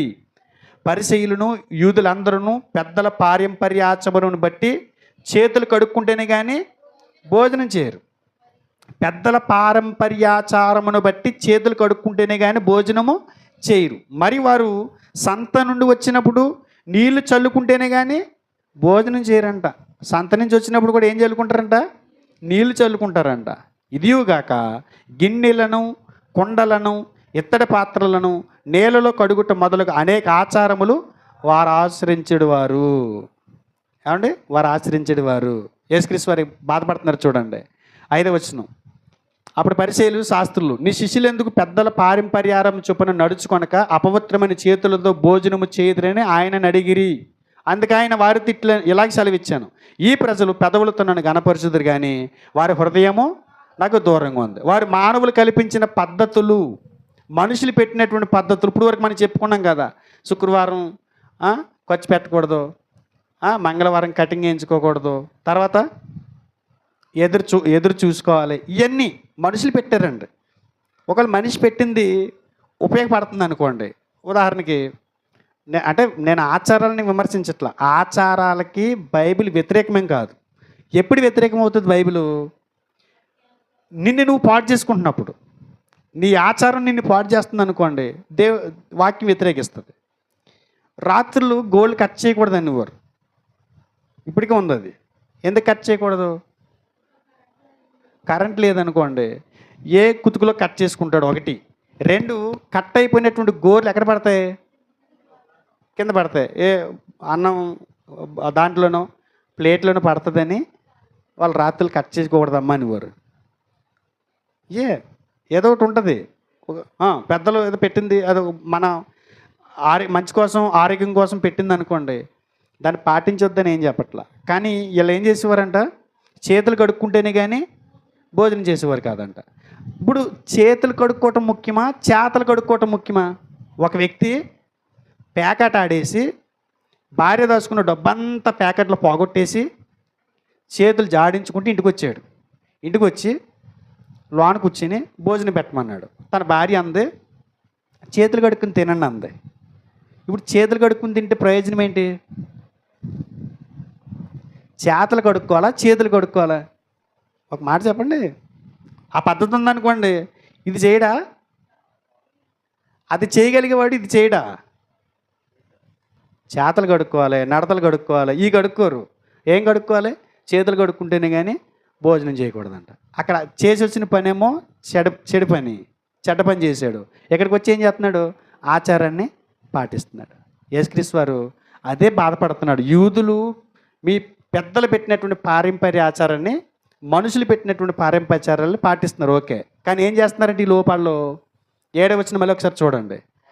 వారు మానవులు కల్పించిన పద్ధతులు, దేవోపదేశములను బోధించుచు నన్ను వ్యర్థముగా ఆరాధించుదురని వ్రాయబడినట్టు వేషధారులైన మిమ్మును గూర్చి యెషయా ప్రవచించినది సరియే. యెషయా ప్రవచించినది సరియే. మీరు దేవుని ఆజ్ఞను విడిచిపెట్టి మనుషుల పారంపర్యాచారములను గైకొనుచున్నారు. దేవుని ఆజ్ఞను విడిచిపెట్టేసి మనుషుల పద్ధతులు మాత్రం, మనుషుల ఆచారాలు మాత్రం వీళ్ళు చేస్తున్నారంట. ఏంటికి దానికి డిఫరెంట్ చెప్పాడు చూడండి. ముగించుకుందాం. దానికి డిఫరెంట్ చెప్పాడు చూడండి. ఆయన, మీరు మీ పారంపర్యాచారము గైకొనుటకు దేవుని ఆజ్ఞను బొత్తిగా నిరాకరించుదురు చెప్పాడు. ఉదాహరణ, నీ తల్లిదండ్రులను గణపరచవలననియు తండ్రినైనను తల్లినైనను దూషించి వాడికి మరణశిక్ష విధింపవలననియు మోసే చెప్పాను కదా. ఇది దేవుని ఆజ్ఞ, మోసే ద్వారా ఇచ్చాడు. అయినను మీరు ఒకడు తన తండ్రినైనను తల్లినైనను చూసి నా వలన నీకు ప్రయోజనమగునది ఏదో అది కోర్బాను అనగా దేవార్పితమని చెప్పిన ఎడల తన తండ్రికైనను తల్లికైనను వానిని ఏమియో చెయ్యనియ్యక మీరు నియమించిన మీ పారంపర్య ఆచారం వలన దేవుని వాక్యమును నిరర్థకం చేస్తున్నారు. ఇక్కడ ఆచారానికి ఆజ్ఞకి డిఫరెంట్ చెప్పాడు. ఆచారం ఏంటి? కోర్బాను అంటే బలర్పించాలి, దేవునికి బలర్పించాలి. ఆజ్ఞ ఏంటి? తల్లిదండ్రుల్ని సన్మానించాలి. తల్లిదండ్రుల్ని సన్మానించాలి. సన్మానించడం అంటే ఏంటి? వాళ్ళ ఆలన పాలన చూసుకోవాలి, వాళ్ళకి ఆరోగ్య విషయాలు పట్టించుకోవాలి, వాళ్ళకి సమయానికి తిని పెట్టాలి. దానికి కొంత ఖర్చు అవుతుంది కదా, కొంత ఖర్చు అవుతుంది. ఎంత ఖర్చు అవుద్ది? నెలకు ఒక 15,000 అనుకుందాం. నెలకు 15,000 రూపాయలు నీ తల్లిదండ్రులకి కేటాయించి, వారిని ప్రేమించి, వారిని గౌరవించి, వారిని సన్మానించి, వారిని హక్కుని చేర్చుకో, నీ ఇంట్లో పెట్టుకుని చూసుకో జాగ్రత్తగా. ఇది దేవుని ఆజ్ఞ. వీళ్ళు ఏం చేస్తున్నారంట? ఈ 15,000 పట్టుకుని వెళ్ళి మేకపోతుని కొనుక్కొచ్చి బలిచ్చి, అమ్మా మీకు 15,000 దాసానే, దేవుడికి ఇచ్చేసాను అది అంటున్నారంట. అది మనిషి పెట్టాడు, దేవుడు పెట్టింది తల్లిదండ్రులు చూడని. ఈ రెండిట్లో ఏది ముఖ్యం చెప్పండి? నువ్వు నీ తల్లిదండ్రులు బాగోవాలని నువ్వు బలిచ్చాను, నువ్వు తల్లిదండ్రులు బలిస్తే బాగోరు, ఆ డబ్బు వాళ్ళకి ఖర్చు పెడితే బాగుంటారు. అర్థమవుతుందా? ఆచారం గొప్పదా, ఆజ్ఞ గొప్పదా? ఈ ఆచారాల వల్ల ప్రయోజనం లేదండి. ఆచారాలు అంతే, ఆజ్ఞ మాత్రం నిన్ను చక్కగా నిలబెడుతుంది. దానికోసం పాకులు అడేసాడు ఎవరు? సౌలు. పౌలు అయిన తర్వాత ఇప్పుడు ఏమంటున్నాడు? దేవుడు ప్రత్యక్షమైన తర్వాత పౌలు గారు ఏమంటున్నాడు? పౌలుగా మారి అది కాదు మా నుంచి నువ్వు కోరుకున్నది అది కాదు ఇది అని ఇక్కడి నుంచి శరీరాన్ని ఆస్పదం చేసుకొనక, శరీరం ద్వారా చేసేటువంటి కార్యక్రమాలు ఏవి కూడా పట్టించుకోకుండా, హృదయంలో నుంచి దేవుని మనసు ఏంటో అర్థం చేసుకుని దేవుడు చెప్పినట్లుగా బ్రతకటానికి ఆయన జీవితాన్ని తీర్మానించుకున్నాడంట. ఆచార సంబంధమైనటువంటి భక్తిని వదిలించుకొని ఆత్మ సంబంధమైన భక్తిలోనికి వచ్చాడంట ఆయన. మన వాళ్ళు అలాగే ఉన్నారు. ఇప్పుడు ఆచారపరంగా ఎలా ఉన్నారు మన వాళ్ళ పరిస్థితి? దేవుడికి ఏమో ఏదో చేసేస్తానని చెప్తున్నాడు, ఇంట్లో ఉన్న ముసలి తల్లిదండ్రులకి ఏమి పెట్టడు, ఇంట్లో ఉన్న అత్తగారిని ప్రేమించడం రాదు, ఇంట్లో ఉన్న మామయ్యని ప్రేమించడం రాదు, ఇంట్లో ఉన్నటువంటి తోడుకోడలను ప్రేమించడం రాదు, ఇంట్లో ఉన్నటువంటి అన్నదమ్ములు ప్రేమించుకోవటం రాదు. భక్తి మాత్రం పుష్కలంగా చేస్తారు. అలాంటి భక్తులోంచి బయటకు వచ్చేసాడు ఆయన. ఆచార సంబంధమైనటువంటి భక్తి ప్రయోజనకరమైంది కాదు. ఎప్పుడు తెలిసింది ఇది? యేసుక్రీస్తు వారిని గ్రహించినప్పుడే. మనం కూడా ఆ గ్రహింపు ఉండి బ్రతకాలి అని దేవుడు కోరుకుంటున్నాడు. ఒకసారి ఇర్మీయా గ్రంథం 10వ అధ్యాయము 3వ వచనం. జనముల ఆచారములు వ్యర్థములు. ఏంటండి? జనముల ఆచారములు అంటే మనుషులు పెట్టినటువంటి ఆచారాలు ఏవైతే ఉన్నాయో అవి వ్యర్థము. 6వ వచనం. యెహోవా నిన్ను పోలిన వాడెవడు లేడు, నీవు మహత్యము గలవాడవు, నీ శౌర్యముని బట్టి నీ నామము ఘనమైనదాయను. తర్వాత జనములకు రాజా నీకు భయపడిన వాడెవడు, జనముల జ్ఞానులందరిలోనూ వారి రాజ్యములన్నింటిలో నీవంటి వాడు ఎవడును లేడు గనక నరులు నీకు భయపడుట అనుగుణ్యము. ఈ ఆచారాలకి ఎందుకు భయపడుతున్నారు వీళ్ళు? ఆచారాలకి ఎందుకు భయపడుతున్నారు? ఇప్పుడు ఆచారాలు ఎందుకు చేస్తున్నారు చెప్పండి? బండికి ఒక నిమ్మకాయ కట్టకపోతే ఏమవుతుంది?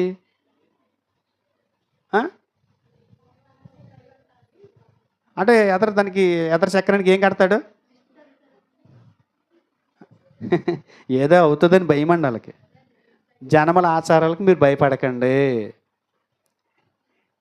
కోడిగుడ్డు రోడ్డు మీద మేము రాత్రి క్లాసులకు వెళ్ళి వస్తుంటాం కదా, దారి పొడిగిని చాలా చోట్ల కనపడతాయండి కోడిగుడ్లు పగిలిపోయి. ఇలా అక్కడ పెంకిలు ఇక్కడ ఉంటాయి, అందులో సొనం తల పాకేసి ఉంటుంది. ఇంతకీ ఏ ఏరియాలు అనుకుంటున్నారు? అయ్యి క్రిస్టియన్ ఏరియాలు. నేను అన్ని గమనిస్తానండి. ఇది పేట, ఇది అక్కడ చూస్తాను. అంటే ఏం చేస్తున్నారు వీళ్ళు? దిష్టి తీసేసి అంటే పాస్టర్ గారిని అట్టేసుకుని వెళ్ళిపోవాలి. పాస్టర్ గారు కూడా మరి అక్కడ తీసింది ఎవరు కూడా రావాలి, ఎవరు కూడా వెళ్ళిపోవాలి కదా. మరి దేనికి కోడిగుడ్డు వేసడతాం, దేనికి నిమ్మకాయ కట్టడం, దేనికి ఎండి మిరగాయలు కట్టడం? ఒకసారి విజ్ఞత ఉందా, జ్ఞానం ఉందా? ఏం జరుగుతుంది ఇక్కడ? నన్ను నమ్ముకుని నువ్వు ఏదైనా పని చేసుకో, నీ పని సఫలమవుతుంది. నిమ్మకాయని నమ్ముకుని, కోడిగుడ్డుని నమ్ముకుని కాదు. అంటే నిమ్మకాయ కంటే శక్తిహీనుడా నీ దేవుడు? ఎండి మిరకాయ కంటే తక్కువడా నీ దేవుడు?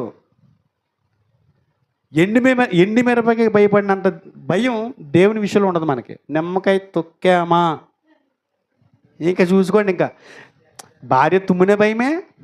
భార్య తుమ్మితే అనుభవం అన్నట్టు ఉంటుంది మనకి. వచ్చేసింది, అది వచ్చి నిమ్మకాయ తొక్కాను కదా. ఎండి మిరపకాయ తొక్కితే 3 రోజులు లేకదేక. ఎందుకని? ఏదో వచ్చేసింది, అదిగో అక్కడ కనపడుతుంది. అంటే నువ్వే ఊహించేసుకుని, నువ్వే క్రియేట్ చేసుకుని, నువ్వు ఒక సెట్టింగ్ వేసేసుకుని భయపడిపోతుంటావు. అందుగురించి చెప్తున్నాడు ఆయన, నేను ఎలాంటి ఉన్నో చెప్తున్నాను, మీరు వాటికి భయపడకండి, మీరు వాటికి భయపడద్దు. నన్ను అనుకుని బ్రతకండి, వాస్తులు చూడకండి, వారాలు చూడకండి, మనుషుల పద్ధతులు ఆచారాలు చూడకండి. నేనున్నాను మీకు అని ఆయన చెబుతుంటే మనమేమో నువ్వు ఉన్నా కానీ అవి కూడా మేము చేసుకుంటూ పోతాం. ఆ విషయంలో మాత్రం మమ్మల్ని నొచ్చుకునేలా చేయకు ప్రభువా. ఎంత చేసినా సరే మళ్ళీ ఇప్పుడు వెంటనే ఇంటికి వెళ్ళి కాలు కడుక్కుంటేనే కానీ ఇంట్లోకి వెళ్ళరు. కొంతమంది ఏంటంటే కాలు కడుక్కుంటే సన్నిధిలోంచి వచ్చిన ఆశీర్వాదాలు పోతాయని కాలు కడుక్కొని లోనికి వెళ్ళిపోమంటారంట. ఈ ఏమన్నా ఆశీర్వాదాలు ఏమన్నా దురాత్మలు ఏంటి, ఏమన్నా కూడా దెయ్యాలాగా వస్తానికి దెయ్యాలు ఎంత దారుణంగా మారిపోయారంటే చాలా దారుణంగా మారిపోయారు. మనం సౌలులం కాదు, పౌలు వలె ఆత్మ సంబంధమైనటువంటి భక్తిని చేయడానికి సిద్ధపడాలి. ఇలా చేసే వాళ్ళకి ఏమి లేదు, దేవుణ్ణి సరిగ్గా గ్రహించుకునే లక్షణం వారి దగ్గర లేదు. నిజంగా ఈ ఆఖరి పాయింట్ అంటే చాలామందిని బాధ పెట్టింది. చాలా బాధ పెట్టింది మిమ్మల్ని. ఎందుకని ఇవన్నీ మానేయాలి ఇప్పుడు. ఎదరది ఏదో కడతారు ఏంటండి అదా స్పటికి కాదండి, స్పటికి అదేదో బిందులు వేసుకున్నాం అనుకో నీళ్ళు క్లియర్ అవుతాయి. అక్కడ గట్టిగా అంటే మాకు ఒక ఆయన ఉండేవారు అల్లేసుకారు. ఎదర షాపు ఫ్రైడ్ రైస్ షాప్ అయినా రోజుకి 3 గుడ్లు ఇసిరివాడు మా షాప్ ఎదురుకుండా. ఆయన షాపు దుర్గారావు గారు, ఆయన షాపు మా షాపు కలిపి ఉండేది కదండి. ఇలా ఇసిరివారు. ఓ రోజుని నైట్ షాప్ కట్టేసేటప్పుడు ఆయన నేను వెళ్ళి ఆ గుడ్లు మేము పాడేస్తాం మాకు ఇవ్వండి అన్నాం. లేదండి మేమే ఇవ్వండి అని రోజు నైట్ కొట్టు కట్టి ముందు మాకు ఇవ్వండి మేము పాడేస్తాం అని కూడా ఆయన కవర్లేసి నట్టుకెళ్ళివాడు ఇంటికి. వేస్ట్ కదా అని. ఎందుకంటే వాళ్ళకి పిచ్చోళ్ళ పగలు కొట్టేమని నాలుగు చూద్దాం, మనకు ఎందుకు పాడు చేసుకోవటం. ఆయన బాగానే వ్యాపారం చేసుకునేవాడు, ఇది తెలియదు కదా పడేయలేదని. పడేసానన్న భ్రమలో ఉండేవాడు. నా కొట్టుకి దిష్టి తగలదనుకునేవాడు. హాయిగా ఉండేది. ఎందుకంటే నాకు వచ్చింది అదేదో ఎవరన్నా పేదలు వచ్చారు కూడా ఒక్కొక్కరికి ఒక గుడ్డు ఇచ్చి ఇంటికి వెళ్ళి ఉడకట్టి తినమల్లా తాగమంటే వాళ్ళు బలంగా ఉంటుంది. దేవుడు ఆశీర్వాదం మీ మీద నిలబడుతుంది. ఎందుకంటే ఇలాంటి వేస్ట్కి వచ్చలేను నేను. నేలకేసి గుట్టెత్తి ఏమవుతుంది అన్న కోడిగుడ్డ అని కూడా అయినా అయ్యయ్యో 3 రూపాయలు గుడ్డప్పుడు. ఇలాంటి పనులన్నీ చేస్తున్నాం, వేస్ట్కి వచ్చలన్నీ చేస్తున్నాం. ఖర్చులు లేని భక్తి ఎక్కడ ఉందంటే మన క్రైస్తవులోనే ఉందండి. 5 పైసలు ఖర్చు ఉండదు, అనవసరమైన ఖర్చులు ఉండవు. ఆ ఖర్చులు వేరే ఆయన చెప్పిన ఖర్చులు. అర్థమవుతుందా? దేవుని గ్రహిస్తే నిజంగా దేవుడు ఈ వాక్యం ద్వారా మిమ్మల్ని దర్శిస్తే ఈరోజు మీలో ఉన్న ఈ కొద్దిపాటి ఈ బలహీనతలు, ఆచార సంబంధమైనటువంటి మనుషులు కల్పించినటువంటి పితృ పారంపర్యాచారాలు ఏవైతే ఉన్నాయో అవి మీ జీవితాల నుంచి బయటపెట్టేస్తారు అంతే. ఇలాంటి గ్రహింపు మన నుంచి దేవుడు కోరుకుంటున్నాడు.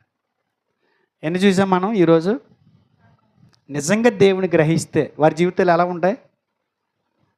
పౌలు గారు సౌలుగా ఉన్నప్పుడు ఎలా ఉండదో అలా ఉంటుందా? మంగళవారం ప్రయాణం చేయడానికి భయపడతావా? శుక్రవారం ఖర్చు వచ్చినప్పుడు డబ్బులు ఖర్చు పెట్టడానికి భయపడతావా? మరి ఏం చేద్దాం? అసలు నిన్న అక్కడ బ్యాంక్ దగ్గర చాలామంది ఉన్నారు. మా కిరణ్ అంటుంది, డాడీ ఇక్కడ బ్యాంక్ దగ్గర చాలామంది ఉన్నారంటే అసలు ఖాళీ ఉంటుంది అన్నారు కదా అని. శుక్రవారం ఖాళీగా ఉంటుందంట. లేదండి, అప్డేట్ ఏం అవ్వలేదండి. మంగళవారం మీరు హాస్పిటల్కి వెళ్ళండి ఖాళీగా ఉంటుంది. మంగళవారం బ్యాంక్ దగ్గరికి వెళ్ళి ఖాళీగా ఉంటుంది. ఇప్పటికి అప్డేట్ అవ్వరండి, అవ్వరు అంతే. కానీ ఆ రోజు ఎందుకున్నారు? శుక్రవారం ఉండరు కదా అంటే డ్వాక్రా వాళ్ళు ఏదో లాస్ట్ రోజు అంటుంది, తప్పదు కదా మరి అప్పుడు పోవా అప్పుడు అప్పుడు అన్నీ వాస్తులు ఉండవు, ఏముండవు, అన్నీ పనిచేస్తాయి. అప్పుడు రోడ్డు సోలా కొనుక్కోకూడదు అనేవారు. రోడ్డు సోలా అయిపోతారే అనేవారు. నిజంగా రోడ్డు సోలా అయిపోతాడు. ఇప్పుడు ఇది రోడ్డు ఉంది, అక్కడ ఇల్లు కట్టుకున్నాం అనుకోండి, అది రోడ్డు సోలా. దీనివల్ల ఏం ప్రమాదం ఉండదు. ఎందుకంటే ఇటు పెద్ద ఏమి వచ్చేసి ఈ మటు దూసుకెళ్ళిపోయి ఏం కొట్టేసి ఏమి లేవు. రోడ్ల మీద, మెయిన్ రోడ్ల మీద రోడ్డు సోల్ అనుకోండి, ఆ డ్రైవరు అంచనా వేయలేడు. కొత్తోడు వచ్చాడని కూడా అంచనా వేయలేడు కాబట్టి ఇది రోడ్డు అని డైరెక్ట్గా వచ్చి మన ఇల్లు గుద్దేస్తాడని ఈది మూలలో కొనుక్కోకుండా అనేవారు. మళ్ళీ మధ్యలో అడ్డ రోడ్డు తగిలింది కదా పర్లేదా, ఈడు పెద్ద ఏదో మరి దేవుడి దగ్గర కూర్చొని అని రాసినట్టు, దేవుడి దగ్గర కూర్చొని అన్నీ రాసినట్టు, ఆయన ఈయన చెప్పినట్టు ఈయన రాసినట్టు, మధ్యలో అడ్డ రోడ్డు తగిలింది కదా, ఆ రోడ్డు తగిలేద్దా పోటు, ఏ పోటు ఏ పోటు తగలదు, మొత్తం ఎత్తుకుపోద్ది అంతే. క్వారీ లారీ వచ్చిందంటే అది దూసుకొస్తే రోడ్డు సోలో ఉండదు, రోడ్డు మలుపు ఉండదు, ఎత్తుకుపోద్ది. ఇలాంటివి కొద్దిగా విజ్ఞాత కలిగి, లౌకిక జ్ఞానం కలిగి, దైవికమైనటువంటి ఆలోచనలతోటి వాక్యాన్ని అర్థం చేసుకున్నవారుగా, దేవుని గ్రహించుకున్నవారుగా మన బ్రతకగలిగితే ఖచ్చితంగా దేవుడు సంతోషిస్తాడు. కానీ ఈ 3 విషయాలు చూసిన తర్వాత నాకేమనిపిస్తుందంటే, మన సంఘంలో కానీ, ఇప్పుడు ప్రజెంట్ ఆధునిక క్రైస్తవ సమాజంలో కానీ ఎవ్వరు అలా లేరు అనిపిస్తుంది. తక్కువ మంది ఉన్నారు. లేరని అంటలేదు, లేకపోలేదు, ఉన్నారు. దేవుని గ్రహించినట్టుగా వారి జీవితాలు లేవు. ఈ రోజు నుంచి మీరు మార్చుకోవాలని కోరుకుంటున్నా. అది ఒక్కసారి మారిపోతామేంటంటే ఒక్కొక్కటి ఏదో రకంగా మారటానికి ప్రయత్నం చేయండి. ఒకసారి కాకపోయినా ఒక్కొక్కసారిగా ఒక్కొక్కటి వదులుకుంటా. బలహీనతలు కానీ, పాపాలు ఒప్పుకునే పరిస్థితి కానీ, ఎవరికి విషయంలో అయితే మనం ఏదైనా పొరపాటు చేసిన మరలా దానికి ఇబ్బంది పడకుండా దాన్ని కవర్ చేసుకునే విధానంలో ఇవన్నీ కూడా జాగ్రత్తగా చేయాలని కోరుకుంటున్నాను. ఆలోచిస్తారని దేవుడు అలాంటి గొప్ప ఆలోచన, అలాంటి గొప్ప జీవిత విధానం మనకు అనుగ్రహించాలని కోరుకుంటూ ఈ మాటలు ముగిస్తున్నాను. చిన్న ప్రార్థన చేసుకుందాం.